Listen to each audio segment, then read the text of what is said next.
우리 역사를 사랑하시는 대한민국 국민 여러분들 안녕하십니까? 한국사 전문가 설민석입니다.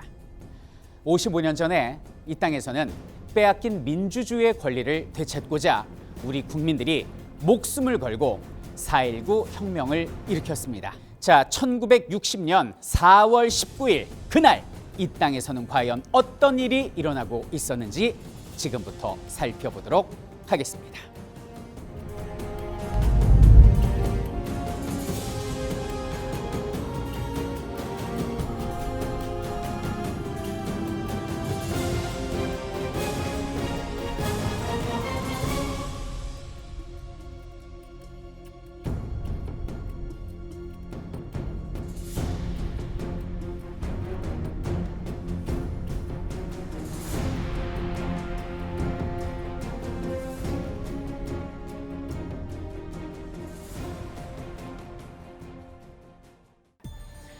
당시 이승만의 자유당은 자신들의 권력을 유지하는 방법으로서 암묵적으로 부정선거를 자행해 오고 있었습니다.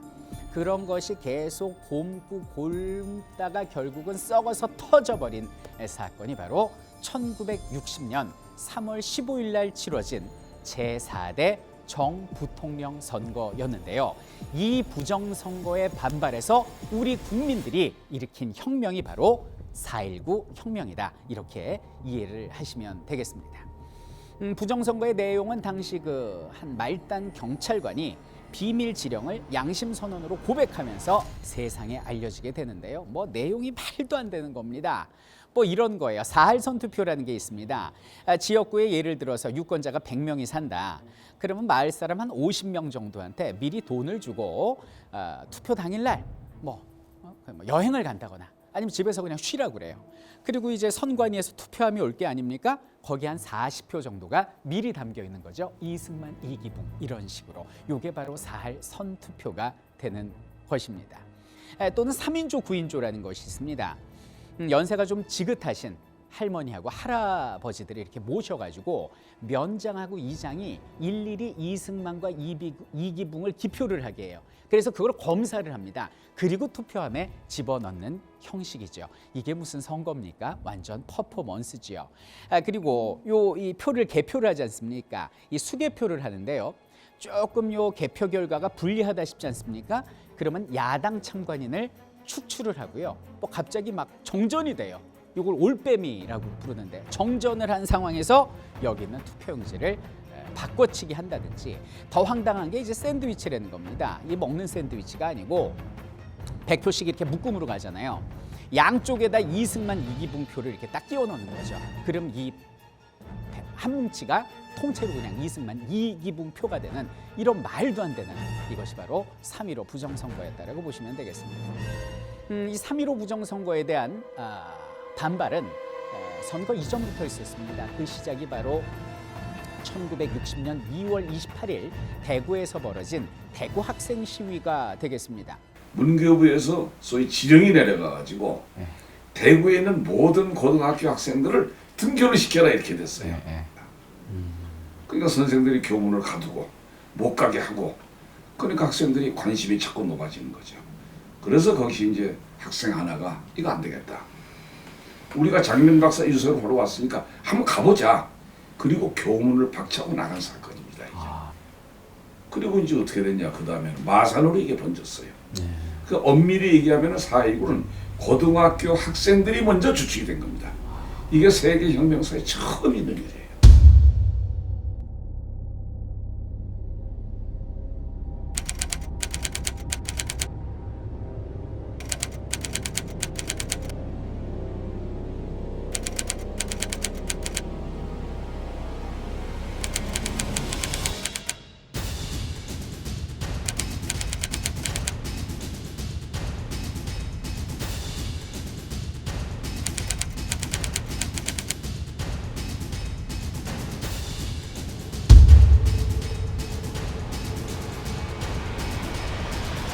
(3.15) 날 없어졌던 시신이 기적처럼 4월 11일 날 마산 앞바다에 떠오르는 겁니다. 돌을 매달아서 시신을 물에 잠기게 했는데 출렁거리는 파도에 돌이 떨어져 나간 겁니다. 그래서 김주열이 시신이 떠올랐는데 그때 그 참혹한 전경은 지금도 그 사진을 보면은 우리는 눈시울을 적실 수밖에 없는 그런 입장입니다. 커다란 최루탄이 그 눈에 박혀 있었습니다. 당시 마산의 고등학생들은 김주열 군의 시신을 태극기로 이렇게 감싼 뒤에 울부짖으면서 달립니다. 우리 주열이 살려내라고 외치면서 달리게 되고 당시 동아일보에서는 신문에서는 김주열 군의 그 처참한 시신의 모습을 전면에 게재하게 됩니다. 온 국민이 분노했습니다. 마산 2차 시위는 전국으로 번지게 되었고요. 서울에서 고려대학교 학생들이 나서게 되죠. 전면에. 그래서 4월 18일 날 4천여 명의 고려대 학생들이 중앙청 앞에서 시위를 하고 시위를 마치고 돌아오는 길에 괴한의 정치 깡패들에게 쇠파이프 테러를 당하게 됩니다. 그 모습을 우리 국민들이 봤어요.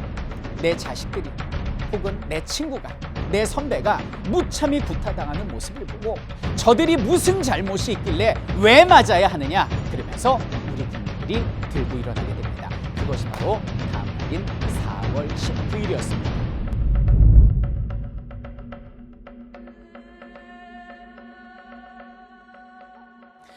구호는요 3.15 부정선거 재실시에서 이승만 하야로 바뀌게 되고요. 당시 국민들은 열을 지어서 당시 청와대 경무대로 밀고 들어가게 됩니다. 이 많은 분들이 4.19 때 무슨 계엄군들이 국민들한테 총을 쏜 줄 아는데요. 사실 그렇지 않았습니다. 경찰들이 바리케이트를 치고 있다가 밀려드는 국민들에게 경찰이 발포를 한 거예요. 그래서 그때 100여 명의 사망자가 나왔고요. 450여 명의 부상자가 속출하게 됩니다.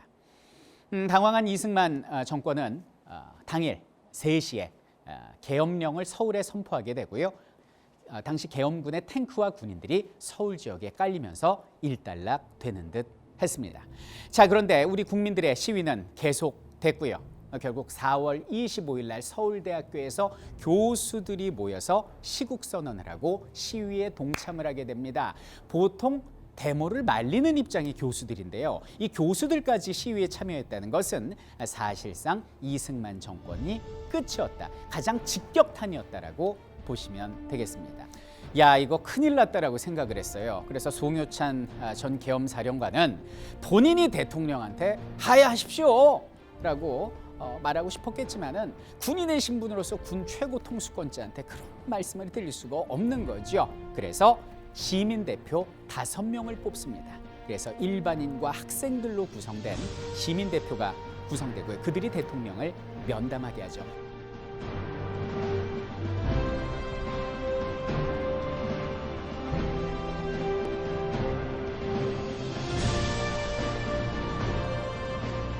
그러니까 박찬일 비서라는 사람이 인솔을 해가지고 송장구도 빠지고 이제 다 빠지고 우리 5명 인솔해서 경무대를 간 거예요. 이렇게 들어가 보니까 마치 여기처럼 먼 데를 바라보고 까꿀 앉아 계시더라. 그 뒷모습만 보여갔어. 이제 한참 만에 박찬일 비서가 데모대 대표 학생 시민들이 오셨습니다. 그러니까 돌아서시더니 아무 말씀 없으신 거예요. 근데 총소리는 막 나는 겁니다. 지금 그냥 조자동 거기에서. 그 안에서 총소리가 다 들리죠. 함성 소리하고 같이. 그러니 대통령 마음은 또 어떻겠어요. 그때 이제 저희가 주장을 했죠. 하야하십시오. 더 이상 이 상대선 안 됩니다. 침묵을 한 2, 3분 지키시다가 우리 보시면서 국민이 내가 하야하기를 원하느냐 하고 딱 한마디 반문하셨어요. 그 우리 5이서 똑같이 아마 거의 똑같이 자기는 뭐 짠 것처럼 네 그렇습니다 하고 답변을 한 거예요. 그렇다면 제가 하야를 하겠습니다. 나는 새도 떨어뜨렸다라는 이승만 정권, 그 자유당 정권의 독재가 우리 국민들에 의해서 하루아침에 무너지는 순간이었고요. 이것이 바로 4.19 혁명의 경과였던 것입니다.